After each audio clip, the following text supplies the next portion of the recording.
ஒரு இராணுவ வீரனே அடித்து கொண்டுட்டான் திமுகன்னு சொன்னார்னா அப்போ எங்களுக்கு என்ன பாதுகாப்பு? அது அந்த செயல் வருந்தத்தக்கது என்று ஒரு அறிக்கை பார்த்தீங்களா? இஸ்லாமிய சிறை கைதிகளுக்கு நீங்கள் விடுதலை செய்ய பயப்படுறீங்க பிஜேபிக்கு, எனக்கு தெரியுது.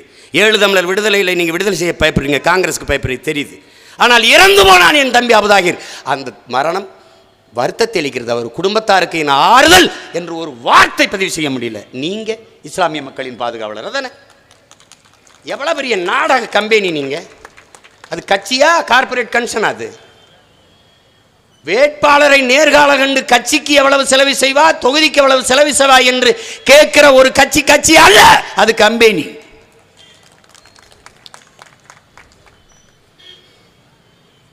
அது not a political party. Karunanidhi வீட்டு ஃபேமிலி பார்ட்டி அது. அதை புரிஞ்சுக்கணும். அதிக விசுவாசம் காட்டுறவனுக்கு அதிகமாக பதவி உயர்வு, இலாக்காக்கள். நிறைய வசூலிச்சு கொடுக்குறவனுக்கு 2-3 தெருக்கள் கொடுக்கப்படும். இப்போ பிச்சை எடுக்க அனுப்புகிறோம், இவன் நல்லா பிச்சை எடுப்பானா நீ 4 தடவை பாருப்பா. அவன் சரியாக பிச்சை எடுத்து தரலைன்னா போதும் இந்த ஒரு தடவை போதும். இதுதான் ராஜா, இதுதான். இவர்கள்ட்ட அதிகாரம் இருக்கும் வரை நீ நல்லபடியாக வாழ்வதற்கு வாய்ப்பில்லை ராஜா, வாய்ப்பில்லை. அதே எடுக்கல. 5000 கோடி ஒப்பந்த ஊழலுங்க. இந்த ஊழல் வழக்கு சென்னை உயர்நீதிமன்றத்துக்கு வருதுங்க. இதை கொண்டு போனவங்க அறப்போர் இயக்கம். எப்படியாவது இதில் நடந்த ஊழலை வெளிக்கொண்டு வரணும்னு. இந்த ஊழலை பற்றி பேசக்கூடாது என்று நீதிமன்றம் தீர்ப்பு கொடுக்குதுங்க. நல்லா கவனிச்சுக்கணும். தெரிஞ்சிருக்க வாய்ப்பு இல்லையா? உங்களுக்கு தெரிஞ்சுக்கணும் இல்லையா? தெரிஞ்சிருந்தாலும் சில பேர் பேச பயப்படுவான் இல்லையா? நமக்கு பயன் என்பது ஒரு மயிரும் இல்லை, அது தெரியும் தானே? போடா. என்னை என் தம்பியெல்லாம், காவல்துறை தம்பியெல்லாம் பாவமாக இருக்குது. என் தங்கச்சியெல்லாம் நான் இருக்கிற அறைக்கு முன்னாடி நிற்கிறாங்க. நான் கும்பிட்டு கெஞ்சுறேன், தயவு செய்து போங்க. எனக்கு எதுக்கு இந்த பாதுகாப்பு? நான் தான் நாட்டுக்கே பாதுகாப்பு, நீங்கள் எதுக்கு எனக்கு பாதுகாப்பு? போங்க. இல்லைன்னா அது மேலே இருந்து உத்தரவு வரணும்னா எவன் தான் மேலே இருக்கான்னு எனக்கும் தெரியல.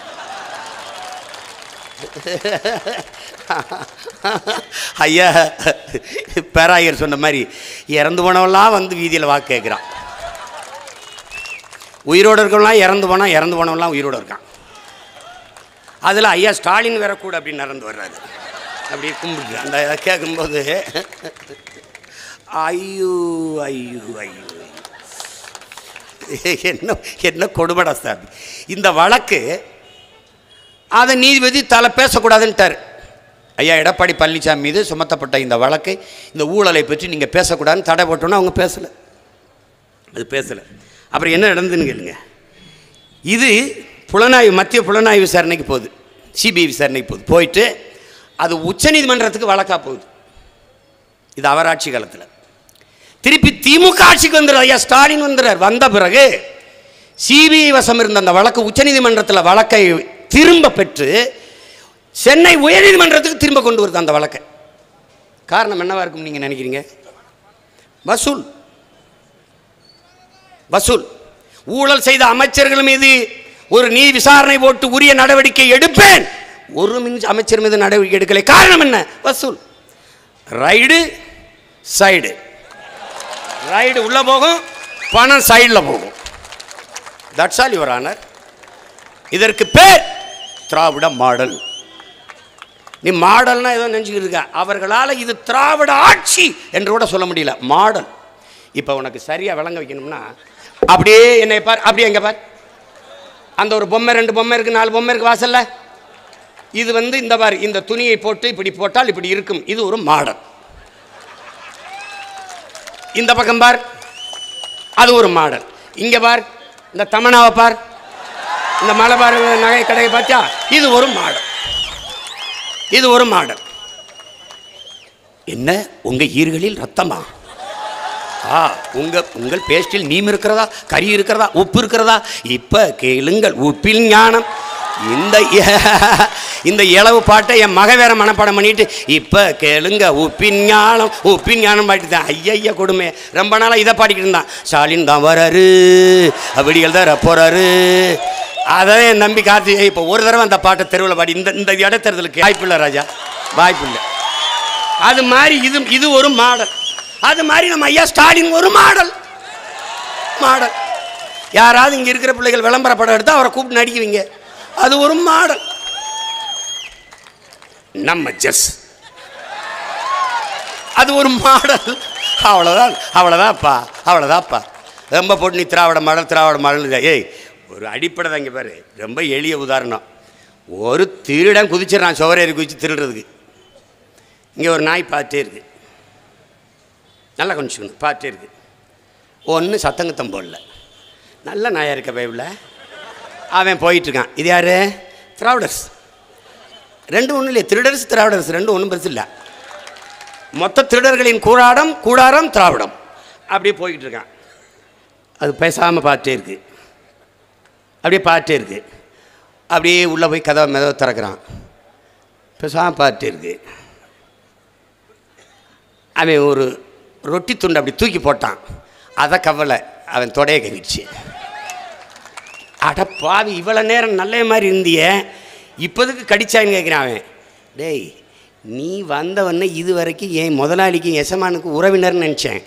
என்னைக்கு எனக்கு ரொட்டி துண்டை போட்டி அயோக்கிய பயலை நீ திருட வந்துட்டான்னு எனக்கு தெரிஞ்சிருச்சு, அதனால் கடிச்சேங்குது. நாய் அதுக்கு 5 அறிவு தான், நமக்கு 6 அறிவு, 6th sense. ஏன் 7th 8th கூட இருக்கலாம். இப்போ வள்ளுவனுக்கெல்லாம் 6 அறிவுலாம் போய் அவனுக்கு 8 அறிவு கூட இருக்கலாம். சாக்ரட்டிஸ்க்கெல்லாம் 9 அறிவு 8 அறிவு 7 அறிவு கூட இருக்கலாம். சராசரிக்கு வச்சுருக்கான். சிலருக்கு 3 அறிவு கூட இருக்கலாம். நம்மள நிறைய பேருக்கு இருக்குது.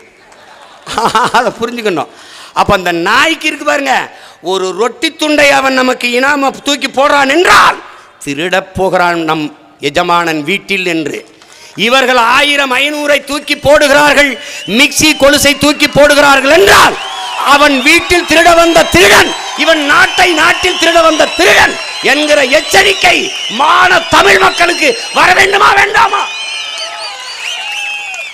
ஐயா இறையன்பு எழுதின போர்த்தொழில் பழகுவார்.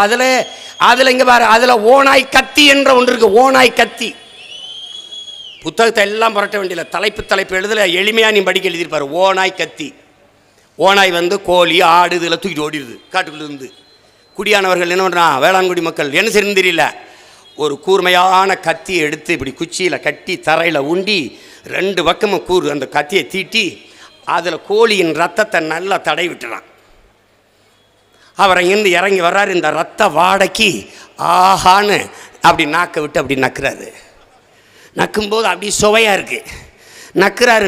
எதை நக்குறாரு? அவர் நாக்கு 2ஆ பிளந்து ரத்தம் ஊற்றுது, அதை தான் நக்குறாரு அவர்.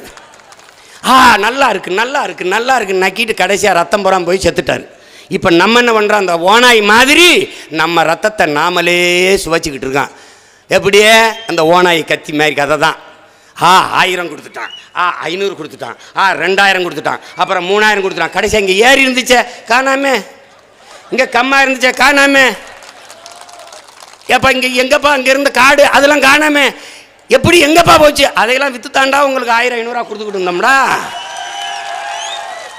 அந்த அண்ணாமலை படத்தில் அண்ணன் ராதாரே சொல்வார், கூட்டி கணக்கு பாரு, கூட்டி கழிச்சு பாரு, கணக்கு சரியாக வரும். அதான் அவன் வந்து சொல்லுவான். அன்னைக்கு சொல்லுவான், இன்னைக்கு சொல்ல மாட்டான், அன்னைக்கு சொல்லுவான். அன்னைக்கு நான் இருந்து நினச்சிக்கோ, இங்கே வா கூட்டி கழிச்சு சொல்கிறேன், உள்ள வா, come to my office room வா. ஐயோ தம்பி, நிறைய வேலை இருக்குது தம்பி, நிறைய வேலை இருக்கு, அதனால் சீக்கிரம் ஓட்ட போட்டு அனுப்பி விடுப்பா. ரொம்ப நாளாக பேசிட்டே இருக்க முடியாதுப்பா. ரொம்ப கேள்வி கேட்குறியான். சீமா, நீ முதலமைச்சர் ஆகிற கனவுல தான் கட்சி ஆரம்பிச்சியா? இல்லை, நான் முச்சந்தில் நின்று கத்திக்கிட்டே சாகிறதுக்கு தான் கட்சி ஆரம்பிச்சிருக்கேன். போடா டேய், போடாங்கிட்டு. இவர்கள் என்ன கட்டமைப்பார்கள் தெரியுமா? உங்களால் இந்த கட்சியை வென்றுவிட முடியுமா? எப்படி வெல்ல முடியும்? இடைத்தேர்தலில் ஆளுங்கட்சி தான் வெல்லும். அதெல்லாம் மலையேறி போச்சு. ஆளுங்கட்சி தான் வெல்லும்லாம் மலையேறி போச்சு. நம்ம ஒரு பொது கேள்வியை வைப்போம். ஈரோட்டு வாழ் மக்கள்கிட்டையும் இல்லை தமிழ்நாடு முழுமைக்கு நம்ம பேச்சை கேட்குற மக்கள்கிட்ட, காசு கொடுக்காம என்னை நீ வீழ்த்தி காட்டிடுவியா? உங்களுக்கு ஓட்டு போட வேண்டிய தேவை, ஏன் என் மக்களுக்கு இருக்குது? இல்லை, எங்களுக்கு ஓட்டு போட வேண்டிய தேவை தான் இருக்குது. ஆனால் நாங்கள் ஓட்டை பெறுகிறோம். நல்ல கருத்துக்களை சொல்லி வந்தால் இந்த நாட்டை இப்படி மேம்படுத்துவோம், கல்வியை இப்படி மேம்படுத்துவோம், மருத்துவத்தை இப்படி தரம் உயர்த்துவோம், சாலையை இப்படி போடுவோம், இப்படி தண்ணீரை தூய குடிநீர் இப்படி இது கொடுப்போம், சுற்றுச்சூழலை பாதுகாப்பான சுற்றுச்சூழலை உருவாக்குவோம். இதையெல்லாம் நாங்கள் கற்பிக்கிறோங்க மக்களுக்கு, என் இளைய பிள்ளைகளுக்கு கற்பிக்கிறோம். அது அவர்களுக்கு ஈர்ப்பாகுது, எங்களுக்கு வாக்கை தருகிறார்கள். ஆனால் நீங்கள் அப்படி இல்லை பெருமக்களே, வாக்கை வாங்குகிறீர்கள், விலை கொடுத்து வாங்குகிறீர்கள். ஈரோடு கிழக்கு தொகுதி தேர்தல் எங்கிட்ட சிக்கிக்கிருச்சு. படக்குன்னு இழுத்து பறிக்க முடியல. நல்ல காலை உண்டு இழுத்துக்கிட்டு இருக்கேன், நீங்கள் 2 பேரும் திணறிக்கிட்டு இருக்கிறீங்க. அப்படிலாம் நீங்கள் எளிதாக ஆட்டம் போட்டு வெல்ல முடியாது ராஜா, வெல்ல முடியாது. இது தொத்த காதை இல்லை, இது ஜல்லிக்கட்டு காலை. ஒரு கொம்புல 2 கொம்பு இருக்கு, 2 பேரையும் குத்தி தூக்கிட்டு போங்க. அப்படியே பார்த்துக்க. நீ எல்லாம் இந்த பாரு, நீ கற்றவன் தானே, நீ யோசிச்சு பாரு, கற்றவன் தானே. இதே என்ன நடக்குது பாரு, கற்றவன் தானே நீ, ஆழ்ந்து யோசி. மக்களின் வழக்கு இந்த நீதிமன்றங்களில் எத்தனை ஆண்டுகளாக உறங்கி கொண்டிருக்கு. மக்களின் நலம் சார்ந்து, நிலம் சார்ந்து, வீடு சார்ந்து, சொத்து சார்ந்து எவ்வளவு வழக்குகள். 10 ஆண்டு 12 ஆண்டுகளுக்கு மேலே நீதிமன்ற படிக்கட்டுகளை நமது மக்கள் ஏறிக்கொண்டிருக்கிறார்கள். ஆனால் இந்த அரசியல் கட்சிகளின் வழக்கை நீ கவனி. இந்த இரட்டை இலை சின்னம் யாருக்கு? காலையில் வழக்கு, மாலையில் தீர்ப்பு. நல்லா ஆழ்ந்து கவனிச்சு பார்த்துக்க. இந்த பொதுக்குழு நடத்தியது செல்லுமா செல்லாதா? முதல்ல செல்லாது, அடுத்து அவரே செல்லும். இடையில என்ன நடந்தது? யார் நீ சொல்லும், என்ன நடந்தது இடையில? நல்லா கவனிச்சுக்கணும். திருப்பி அவைத்தலைவரே கையெழுத்திட்டு வேட்பாளரை அறிவிக்கலாம். இந்த வழக்குகளை மட்டும் உடனே உடனே உடனே எடுத்து தீர்ப்பு சொல்லப்படுதே எப்படி?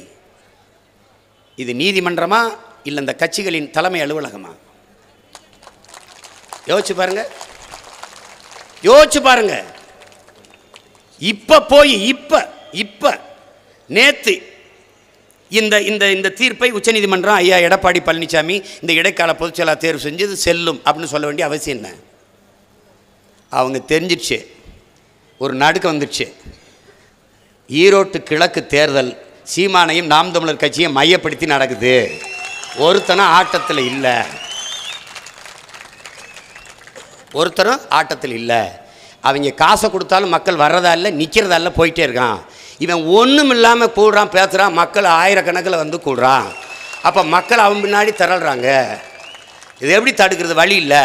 எந்த தொலைக்காட்சி திரும்பினாலும் அவன் காலையில் வந்தான் பேசுகிறான், மதியமாக வந்தான் பேசுகிறான், ராத்திரியாக வந்தான் பேசுகிறான், வலையொலி திறந்தா அவன் தான் பேசிக்கிறான். அப்போ என்னதான் பண்ணுறது? இப்படி ஒரு செய்தியை போட்டாவது எடப்பாடியை பற்றி பேச மாட்டானா? எவனும் பேச மாட்டான்.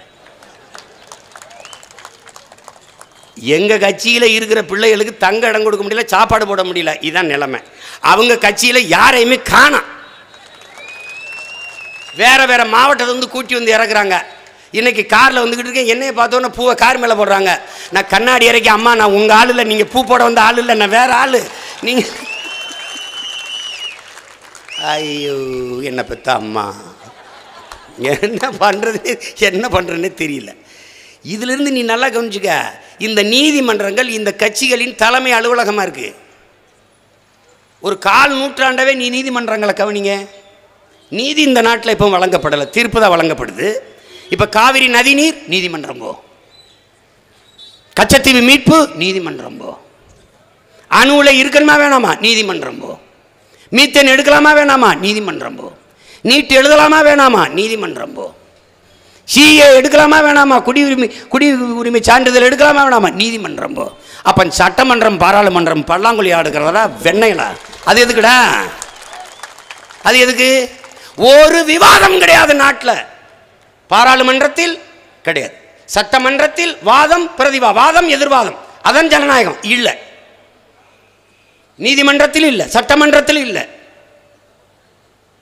உச்ச நீதிமன்றத்தில் இல்லை, பாராளுமன்றத்தில் இல்லை. அப்ப எங்க இருக்கு? ஒரே ஒரு மன்றத்தில் தான் வாதம் நடக்குது, வாதம் எதிர்வாதம். எங்க? பட்டிமன்றத்தில் மட்டும்தான் நடக்குது. கணம் நடுவர் அவர்களே, என்னுடைய எதிர்கட்சி தலைவர் பேசியது போல இவன் எந்திரிச்சு அவர் சொன்னார், இந்த வாரம் உனக்கு சொல்கிறேன், நீ கேட்க மாட்டேங்கிற, நான் சொன்னால் நீ நம்ப மாட்டேங்கிற, இரு உனக்கு எடுத்து வச்சுக்கிறேன். இதை கூட அந்த வாடகை வாய்கள் வந்து மிமிக்கிரி செய்கிறார், அது செய்கிறார், இது செய்கிறார். இதுக்கு ஒரு வாடகை வாயிற்கு சம்பளத்துக்கு வச்சுருக்காங்க. இந்த பார், நான் சொன்னால் நீ நம்ப மாட்டேன், அவரே பேசுகிறார், பார்த்துக்க. இங்கே பாரு, ஒரு நிமிஷம் நான் பேசுகிறேன்.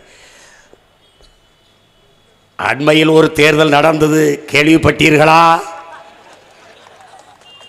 உருட்டு பேசும் விரட்டு விழிகளும் கரட்டு ஒளியும் கத்தி குத்தும் கால் இடறலும் மோட்டார் வாகனத்தை ஏற்றி சாகடிப்பதும். நான் பேசுறது உனக்கு நம்பல இல்லை? இந்த தேர்தல் நடந்தது, இதையெல்லாம் கேள்விப்பட்டீர்களா? கத்தாத அவர் பேசுறது கேள, அப்புறம் கத்து. பார்வைகளும் கத்தி குத்துகளும் காலை இடறி விடுவதும் மோட்டாரியை ஆள் சாதனம், இவைகளெல்லாம் கேள்விப்பட்டீர்களா? வாதத்துக்கு வாதம், புள்ளிவிவரத்துக்கு புள்ளி விவரம், வேண்டுகோளுக்கு வேண்டுகோள், அது நடந்தது. இந்த தடவை என்ன நடக்கிறது? ஓட்டுக்கு பணம் கொடுத்துக் கொண்டு போகிறார்கள். காங்கிரஸ்காரர்கள் இதை கேள்விப்பட்டு நம்முடைய தோழர்கள் பணம் வாங்காதே என்று கூச்சலிட்டுக் கொண்டு போனால் உடனே டெலிபோன் செய்து போலீஸ் பாராவை கொண்டு வந்து போட்டு நம்முடைய தோழர்களை தடுத்து ஆகட்டும் உங்கள் வேலை ஆகட்டும் என்று போலீஸை பாதுகாப்பு தருகிறார்கள். இப்ப என்ன நடக்குதுன்னு பாத்தீங்கன்னா, பேரறிஞர் அண்ணா என்கிற பெருந்தகை என்ன சொல்றாருன்னு பாரு. காங்கிரசுக்காரர்கள் காசு கொடுத்து கொண்டு போறார்கள், அவர்களை தடுப்பதற்கு நம்முடைய தோழர்கள் போகும்போது காவல்துறை வச்சு கொள்றார்கள். அன்னைக்கு இன்னைக்கு இவர்கள் அதே காங்கிரசுக்காரர்களுக்கு காசு கொடுத்து கொண்டு போறார்கள், அதை தடுக்க போகிற நம்மளை தாக்குகிறார்கள்.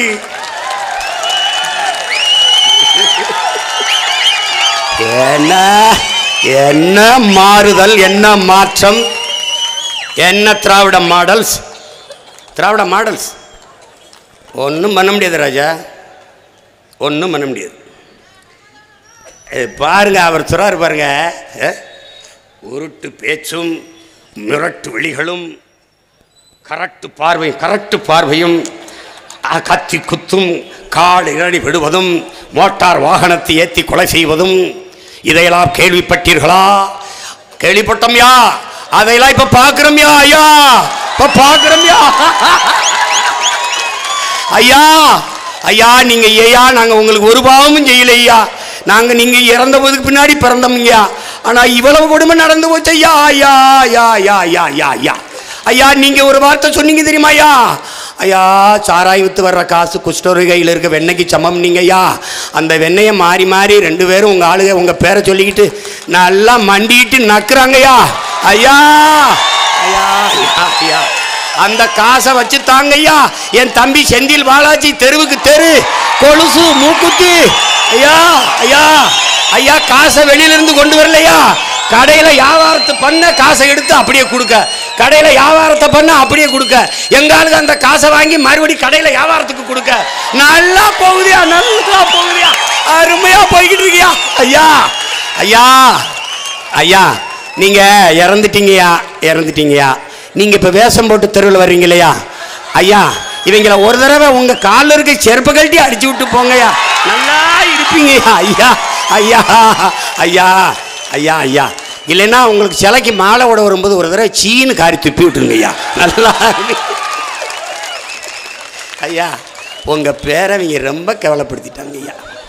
ஐயா, நான் என்ன சொல்றது, என்ன செய்யறது, எப்படிரா எப்படிரா எப்படிரா எப்படிரா இதெல்லாம் நடக்குதுயா. ஐயோ ஐயையோ ஐயையோ, இந்த இந்த சயின்ஸ் ஃபார்முலா, அப்புறம் இந்த ஈக்குவேஷன், இந்த மேக்ஸ் ஃபார்முலா, அதெல்லாம் இவங்கக்கிட்ட பிச்சை வாங்கணும். இவங்க திருமங்கலம் ஃபார்முலா, ஈரோட்டு கிழக்கு ஃபார்முலா. என்னை பெற்ற அம்மா, என் பங்காளி சொல்கிற மாதிரி இப்போவே கண்ணு கட்டுது. எங்கள் பிள்ளை குட்டிய காலம் என்னவா இருக்கும்? இதை வேற பார்த்துக்கிட்டே பேச வேண்டியது இருக்குப்பா. இனிமேல் அப்படி ஒரு மணிக்குண்டை வச்சு விட்டீங்கன்னா அது என்ன செய்ய சொல்கிறீங்க சொல்லுங்க? எல்லாம் பறி போயிட்டது, எல்லாமே போயிட்டது. ஒரு பரிதாபகரமான நிலையில் நாம் நின்று கொண்டிருக்கிறோம். நம் மொழி சிதைந்து அழிந்து போயிட்டது. உங்களுக்கு தெரியுமா, சுத்தமாக நம் மொழி இல்லை. இரு பக்கமும் கடை வைத்திருக்கிறவங்களாம் நம்ம உறவினர்கள் தான். அங்கே பாருங்கள், ஸ்வீட்டு கேக்ஸ் தான். அங்கே பாருங்கள் நடராஜன், அந்த வண்டி இங்கிலாந்தில் ஓட போகுது. அங்கே பாருங்கள் ப்ளூ ஸ்டோன், அங்கே பாருங்கள் கார் பார்க்கிங். அது எழுத்து தமிழ், உச்சரிப்பு என்னன்னு பாருங்கள் இங்கிலீஷு. அப்போ என்ன ஆகுறது? கார் பார்க்கிங் அது தங்கிலீஷு. அங்கே பாருங்கள் மணிப்பிரியா மெஸ்ஸு, மணிப்பிரியா உணவகம் கூட கிடையாது. இப்படி போனால் நீ உன் தாய்மொழி அழிந்து போனால் நீ இன்னும் அழிந்து விட மாட்டியா? நல்லா கவனிச்சுக்கிறங்க. தாய்மொழியை பாதுகாத்து வைத்த இனங்கள் கடுகளவு இருந்தாலும் மலையளவு உயர்ந்து வாழுதுங்கிறான். தாய்மொழியை அழிய விட்ட இனம் மலையளவு இருந்தாலும் கடுகளவு சிறுத்து விழுங்கிறான். கண்ணுக்கு முன்னே உன் தாய் வன்புணர்வு செய்து கொலை செய்யப்படுகிறாள், நீ பார்த்து கொண்டு சகித்து கொண்டு அதே விதியில் நடந்து போகிறாய். எவ்வளவு பெரிய கேவலம், எவ்வளவு பெரிய கேவலம். மணக்க வரும் தன்றிலே குளிரா இல்லை, தோப்பில் நிழலா இல்லை, தனிப்பெரிதாம் துன்பம் இது தமிழகத்தின் தமிழ் தெருவில் தமிழ்தான் இல்லை என்று வருந்தி வருந்தி பாடிச்சத்தான் நம்முடைய புரட்சி பாவலன் பாரதிதாசன். என்ன பலன்? வீழ்வது நாமாக இருந்தாலும் வாழ்வது தமிழாக இருக்கட்டும் என்ற முழக்கத்தை முன்வைத்தவர்கள் இன்றைய நிலை என்ன? வீழ்வது தமிழாக இருந்தாலும் வாழ்வது நாமாக இருக்கட்டும் என்று மாற்றிவிட்டார்கள். எங்கும் தமிழ் எதிலும் தமிழ் என்ற முழக்கத்தை முன்வைத்த அதிகாரத்துக்கு வந்தவர்கள் இப்ப எங்கே தமிழ் என்று கேட்கும் நிலைமைக்கு உன் தாய்மொழியை தள்ளிவிட்டார்கள். உலகெங்கும் வரலாற்றை வாசித்துப்பார். வரலாற்றை கையில் எடுத்த எல்லா இனங்களும் பாதுகாப்பாக வாழ்கிறது. இதுதான் வரலாறு. ஆனால் நீ மொழியை விட்டு வெளியேறிவிட்டாய். திட்டமிட்டு நிகழ்த்தப்பட்ட சூழ்ச்சி. தமிழ் படித்தால் வேலை கிடைக்குமா, சோறு கிடைக்குமா என்ற பேச்சை நீ நம்பிவிட்டாய். தமிழ் வேலையும் சோறும் அல்ல, தமிழ் உன் உயிர் என்பதை நீ மறந்து விட்டாய்.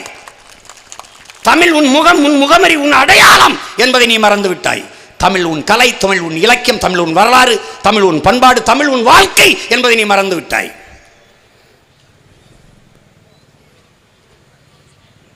என் முகம் சிதைந்து இறந்து கிடந்தால் என் பிணத்தை உன்னால் அடையாளம் காட்ட முடியாது. மொழி சிதைந்து அழிந்தால் ஒரு இனத்தை எவனாலும் அடையாளம் காட்ட முடியாது. இதுதான் உலகெங்கிலும் நிகழ்ந்து வந்த வரலாறு.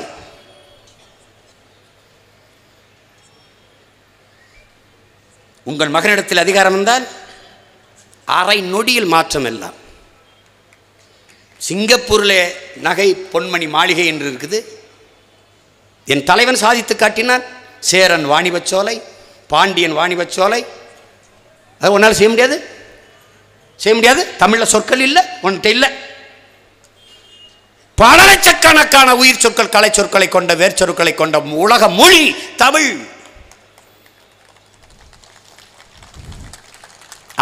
அவர் தாய்மொழியில் பேசிக் கொண்டிருக்கிறார்கள். நாம் அந்த மொழிகளின் தாய்மொழியில் பேசிக் கொண்டிருக்கிறோம்.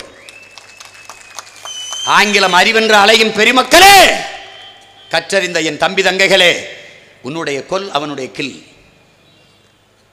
உன்னுடைய காசு அவனுடைய கேசு, உன்னுடைய கலாச்சாரம் அவனுடைய கல்ச்சர், உன்னுடைய நாவாய் அவனுடைய நேவி, உன்னுடைய கட்டுமரம் அவனுடைய கட்டுமரான், உன்னுடைய உடன் அவனுடைய சடன், உன்னுடைய பேச்சு அவனுடைய ஸ்பீச்சு, உன்னுடைய பஞ்சு அவனுடைய ஸ்பாஞ்சு. பல 100 பல 200 300 கலை 400 500 கலை சொற்களை கடன் கொடுத்தது உன் தாய்மொழி ஆங்கிலத்திற்கு. என்னத்தையோ பேசிக்கிட்டு அலையிற. இப்படிதான் ஹிந்தி படித்தா வேலை கிடைக்கும், ஹிந்தி படித்தா வேலை கிடைக்கும். எங்கேன்னா வட இந்தியாவில் நான் நம்பினேன்.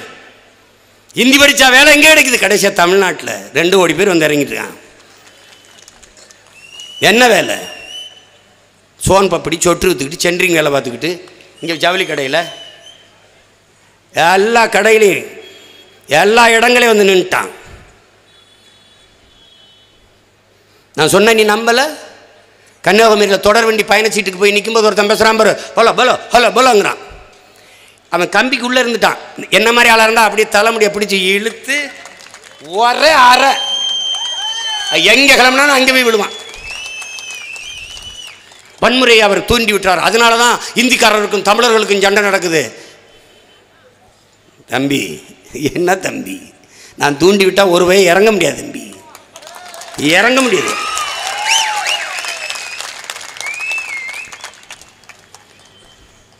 எங்கள் அக்கா தங்கச்சி சொல்கிறாள், இல்லை தொடர் வண்டியில் அவன் பதிவு இல்லாமல் ஏறிடுறான், கழிவறைக்கு பக்கத்துலேயே உட்காந்துக்கிறான். எங்கள் பிள்ளைய போக முடியல. கை குழந்தையோட பயணிக்கிற என் தங்கச்சி புள்ள அழுகுது, குழந்தை மாற திறந்து பால் கொடுக்க முடியல, பார்த்துக்கிட்டே இருக்கான். என்ன சொல்கிறா? கம்பியை பிடிச்சி இழுத்துறாளுங்க, சங்கிலி பிடிச்சோட தொடர வண்டி நின்றுது. காவலர்கள் வந்து இவங்களை நடவடிக்கை எடுப்பாங்கன்னு பார்த்தா யார் கம்பியை பிடிச்சிருந்து எங்கள் பிள்ளைங்க நடவடிக்கை எடுக்குது. அதே என் காவல்துறையாக இருந்தால் என்ன பண்ணியிருக்கோம்? காவலர்களை காவலர்களாக நடத்துகிறதா இந்த அரசுகள்? நடத்துதா?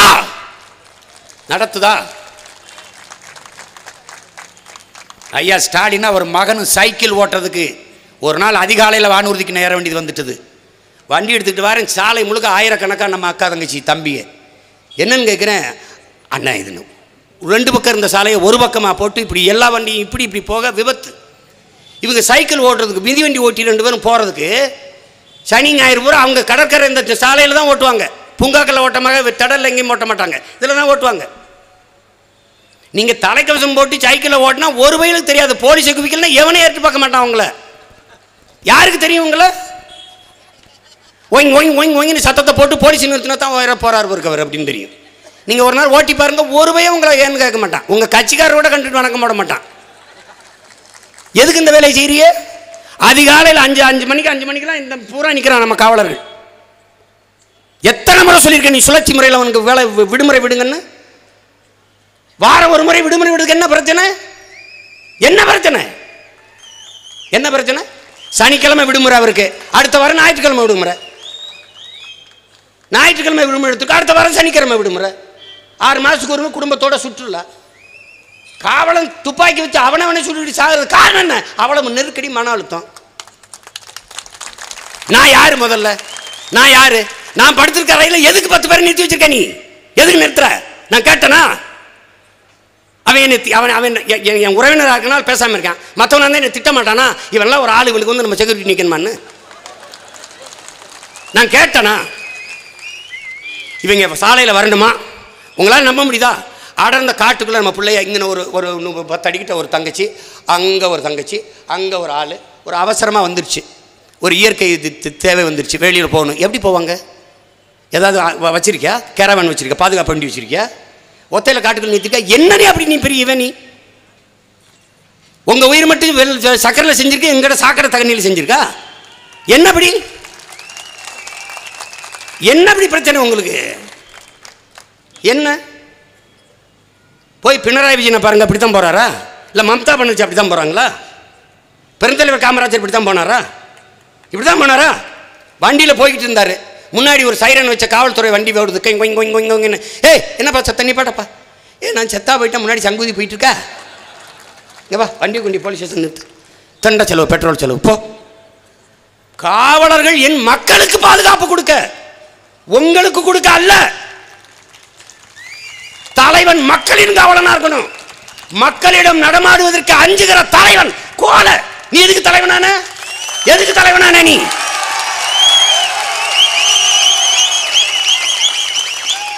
சொந்த நாட்டு மக்களையே பார்க்க அஞ்சுகிற நீங்கள் எதற்கு தலைவனாரீர்கள்?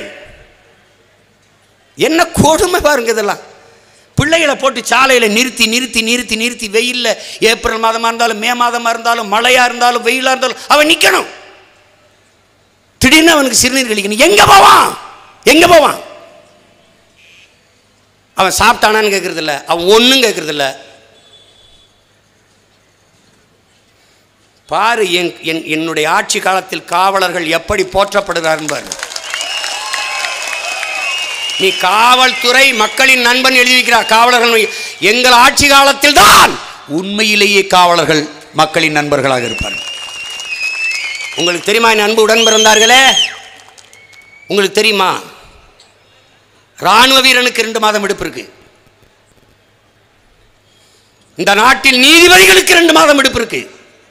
நீதிமன்றங்கள் மூடப்படுது. எந்த வழக்கா இருந்தாலும், அவசர வழக்கா இருந்தாலும் கிடப்பில் போடப்படுது. ஆனால் விடுமுறையே இல்லாத ஒரு துறை காவல்துறை மட்டும்தான். சாதாரண ஒரு தொழிற்சாலை, ஒரு சின்ன வேலை, ஐஸ் விற்கிறவன், பானி பிரிக்கிற அவனுக்கு கூட சங்கம் இருக்கு. ஆனால் காவல்துறைக்கு என்று பாதுகாக்க ஒரு சங்கம் இல்லை, உரிமை கேட்க சங்கம் இல்லை. ஆனால் அவனுக்கு தொடர்ச்சியாக பேசுகிறதற்கு காரணம் நான் அவனிலும் ஒரு அங்கம் என்பதாலேயே தொடர்ச்சியாக திருப்பி திருப்பி பேசிட்டு. ஒரு உதவி ஆய்வாளருக்கு என்ன சம்பளமா இருக்குன்னு நினைக்கிறீங்க? சப் இன்ஸ்பெக்டருக்கு. தொடக்கப்பள்ளி ஆசிரியருக்கு என்ன ஊதியம், காவலருக்கு என்ன? அதில் இல்லை, ரொம்ப கம்மி. 15,000 35,000 எப்படி வாழ்வார்னு பாருங்க. ஆனால் ஒன்றுத்துக்கு உதவாமல் மேசை தட்டுற சட்டமன்ற உறுப்பினருக்கு எப்படி சம்பளம் கேளுங்க. இப்போ ஒரு மாதமாக தங்கை காளியம்மா தான் கேட்டாங்க. ஒரு மாதமாக இங்கேருந்து குடி கும்மியடிச்சிருக்கீங்கள, உங்களுக்கு எதுக்கு எங்கள் காசில் சம்பளம்? எதுக்காம்? இது ஜனநாயக துரோகம் இல்லையா? மக்கள் விரோதம் இல்லையா? உங்களுக்கு மனச்சான்று இருந்தால் இந்த மாத சம்பளத்தை நாங்கள் எடுக்கலைன்னு சொல்ல முடியுமா? உங்களால் சொல்ல முடியுமா? சொல்ல முடியுமா? ரோட்ல ஒருத்தன் விபத்தாகி இறந்துருவான், ஆயிரக்கணக்கான பேர் லட்சக்கணக்கான பேர் அந்த பிணத்தை பார்க்காமல் கடந்து போவீர்கள். உன் அப்பாவா இருக்கலாம், உன் அண்ணனா இருக்கலாம், உன் மாமனா இருக்கலாம், உன் மைத்துனரா இருக்கலாம், உன் நண்பனா இருக்கலாம், கடந்து போவ. ஆனால் ஒருத்தன் இறந்து விழுந்த உடனேயே அவன் மேல் வெள்ளை துணியை போர்த்தி இந்த பிணத்திற்கு முதல் சொந்தக்காரன் நான் தான் என்று நிற்பவன் போலீஸ்காரன் தான். அதை கவனத்தில் வச்சுக்கணும். அப்படிதான் நீ பார்க்கணும். உனக்கு தீபாவளி இருக்கு, அவனுக்கு இல்லை. உனக்கு பொங்கல் இருக்கு, அவர்களுக்கு இல்லை. உனக்கு கிறிஸ்துமஸ் இருக்கு, அவர்களுக்கு இல்லை. உனக்கு ரம்ஜான் இருக்கு, பண்டிகைகள் இருக்கு, விழாக்கள் இருக்கு, இல்லை. நீ கோயில் திருவிழா கொண்டாடுவா, அங்கேயும் உங்களோட நிற்கணும் பாதுகாப்பு. நீ பட்டாசு வெடிப்பா, பத்திரமா வெடின்னு உன் பக்கத்தில் நிற்கணும். நீ பொங்கல் வைப்பா, அவன் வீட்டில் பொங்க வைக்க முடியாது. அவன் நீ பொங்க வைக்கிறதுன்னு உன் கூட நிற்கணும். இன்னும் 10 குறைக்கு இந்த இளவெடுத்து செத்து போனால் கூட போயிட்டே இருக்கணும். அதனால் நான் தயவு கூர்ந்து காவல்துறை அதிகாரிகளை நான் கெஞ்சி கேட்டுக்கிறேன், எனக்கு பாதுகாப்பு தராதிங்க, எனக்கு கூச்சமாக இருக்கு, வராதிங்க. அப்படியே ஒருவேளை தாக்கி நான் செத்துட்டு போகிறேன், பிரச்சனை இல்லை, விட்டு. எனக்கு என் தம்பி தங்கச்சியை விட பாதுகாப்பு உலகத்தில் ஒன்றும் கிடையாது.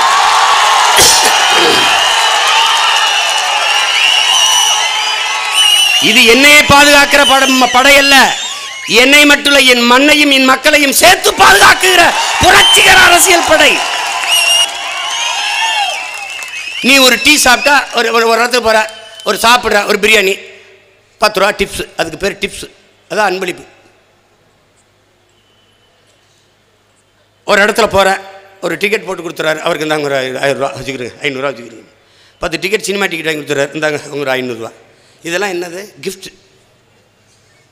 ஆனால் காவல்துறைக்கு கொடுத்தீங்கன்னு வச்சுக்க, அதுக்கு பேர் என்னது? லஞ்சம். ஏன் அதை கிஃப்டாக எடுக்கிறது இல்லை, அதை அன்பளிப்பாக எடுக்கிறது இல்லை?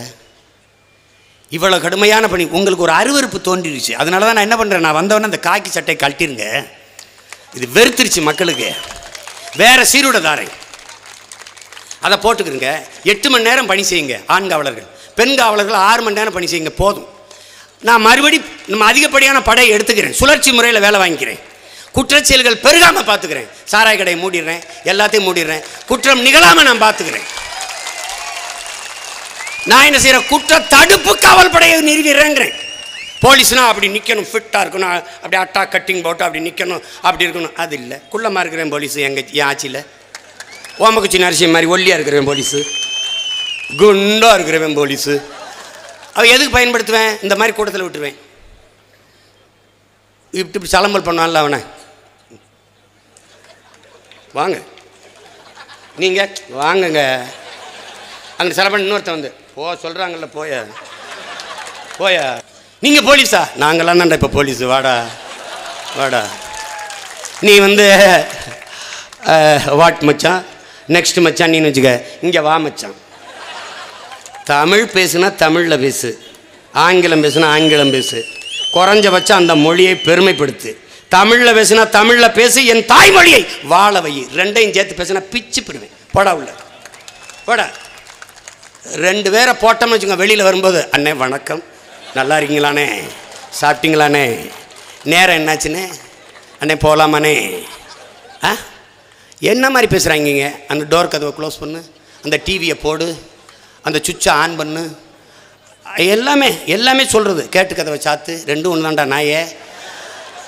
பட்டு சொல்லு, இல்லை ஆனா சொல்லு. பட் ஆனால் ஏய் பட்டு சொல்கிறா இல்லைன்னா ஆனா சொல்கிறா. பட்டானான்னு பேசி என் தாய்மொழி பட்டு போச்சு. ஸோ அது இல்லாமல் சோறு இறங்காது. ஆக்சுவலி இல்லாமல் அடுத்த வார்த்தை வராது. இவங்களை என்ன பண்ணலான்ற, நீயே சொல்ல என்ன பண்ணலான்ற. அப்படியே உப்புத்தாளை எடுத்து வச்சு அப்படி நாக்கை பிடிச்சிக்கிட்டு, உப்புத்தாள் இந்த மரத்தை இலக்கி வச்சுருப்பான். பேசு. மம்மி சொல்லு ஒரு தேய், டாடி சொல்லு ஒரு தேய். ஆடு மாடு மேய்க்கிறது அவமானம் சொன்ன நீ தானே. நெய் சாப்பிட்டியா? தோசையில் நெய் ஊற்றி முருகலை சாப்பிட்டியா? தயிர் சாப்பிட்டியா? பாலாடை கட்டி சாப்பிட்டியா? நல்லா தேய்ச்சி விட்டோம்னா நாக்கு சுவைக்கு வந்தோடனே அண்ணா வணக்கம் அண்ணா, வணக்கம் அண்ணா. அவன் கேட்குறது, அண்ணனுக்கு ஒயிட் ரைஸ் வேணுமா? சோறே வெள்ளையாத்தாண்டா இருக்கும் பரதேசி, சோறே வெள்ளையாத்தா இருக்கும். ஒயிட் ரைஸ் ரைஸில் ஒயிட். சோறு சொல்ல மாட்டான். நீ என்னைக்கு சோறு திங்கிறியோ, சாதம் திங்காமல் என்னைக்கு சோறு திங்கிறியோ, ரைஸ் திங்காமல் என்னைக்கு சோறு திங்கிறியோ, என்னைக்கு வாட்டர் குடிக்காமல் தண்ணி குடிக்கிறியோ, அன்னைக்கு உனக்கு மானம், ரோசம், சூடு, சொரணை, வெக்கம், கோபம் எல்லாம் உண்டு. நீ சாப்பிட்டு பாரு. ஒரு வாரத்துக்கு ஒரு வார்த்தை உன்னால் மாற்றிக்க முடியலையா? நாக்கை திருத்த முடியாத உன்னால் நாட்டை எப்படி திருத்த முடியும், மாற்ற முடியும் என்பதை என் அன்பு தம்பி தங்கைகள் ஆழ்ந்து சிந்திச்சு புரிஞ்சுக்கணும். ஒரு வெறி நம்முடைய முன்னத்தியர் நம்ம அண்ணன் பழனி பாபா சொல்றாருல, என்ன சொல்றார்? தமிழர்களுக்கு இனப்பற்று இருக்கக்கூடாது, இன உணர்வு இருக்கக்கூடாது, இன வெறி இருக்கணும். இல்லை என்றால் நீங்கள் ஆளப்படுவீர்கள், ஒருபோதும் ஆள மாட்டீர்கள் என்கிறார். அதனால தான் நம்ம தொடர்ச்சி ஆளப்பட்டு கொண்டிருக்கிறோம்.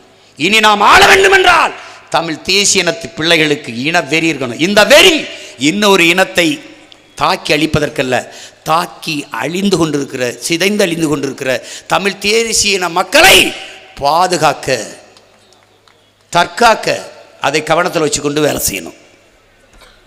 அதுக்கு இருக்கிற ஒரே வழிதான் இருக்குது, வாக்கு என்கிற வலிமை மிக்க ஆயுதம். அதை தூக்கு. அநீதிக்கு எதிராக தூக்கு, கொடுங்கோன்மைக்கு எதிராக தூக்கு. வாய்ப்பு இருக்கிறது. விவசாயி சின்னம் உன் எண்ணம் முழுமைக்கும் நிறைந்திருக்கட்டும். என் உயிர்க்கினியவர்களே, என் பேரன்பு மிக்க பெற்றோர்களே, ஈரோட்டு கிழக்கிலே நீங்கள் செலுத்துகிற வாக்கில் தமிழ் பேரினத்திற்கான விடியல் தொடங்கட்டும்.